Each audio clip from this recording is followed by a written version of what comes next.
Hello everyone. Welcome back to Ask Dev channel. In today's video session, we'll learn how to create and use a simple class in Java with data members, a constructor, methods, and object interaction. We'll be writing a program that models an employee with properties like ID, name, and salary, and performs a salary raise operation. We are using the Java 21 and Eclipse Java Developer Edition. Now, let's go ahead and create a new project, a class file for our Java program. Alright, let's dive right into the code and understand it line by line.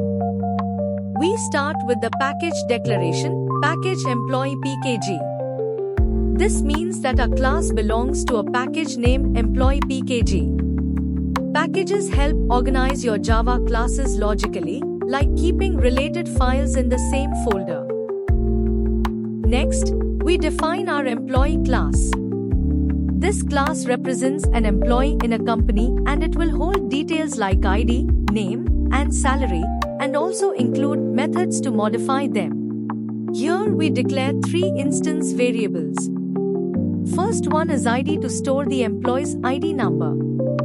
Second one is name to store the employee's name.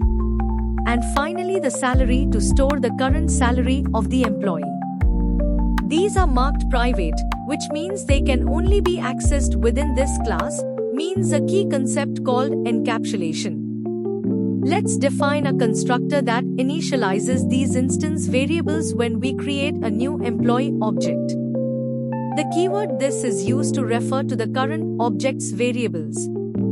So, when we write this .id is equal to id, we are assigning the constructor parameter to the class variable. This means when we create an employee, we can directly pass their ID, name, and salary.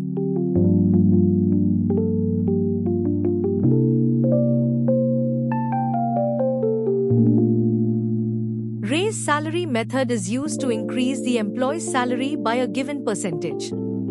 Let's break it down step by step. Step 1. The method takes one argument, %, which represents how much to raise the salary. Step 2. It first checks if the given percentage is positive. Step 3. If it is, it calculates the raise amount by multiplying the current salary with % divided by 100. Step 4. Then it adds that raise to the salary and prints a confirmation message showing the new salary. Step 5. If the user passes a negative or zero value, it prints that the percentage is invalid. So this method safely handles both valid and invalid inputs. This is a special method in Java called toString. It defines how the object should be displayed when printed. Whenever we use system.out.println employee, Java automatically calls this method. It returns a formatted string showing all employee details neatly.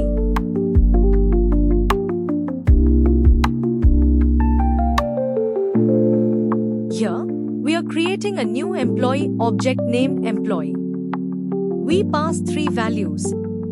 ID is equal to 1. Name is equal to Ranjit.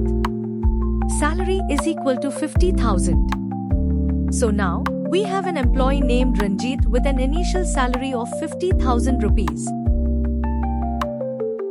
This prints the initial details of our employee.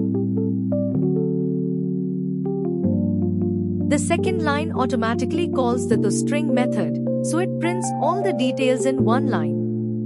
Now we call the raise salary method with 10% as the argument. Finally, we print the updated employee details again.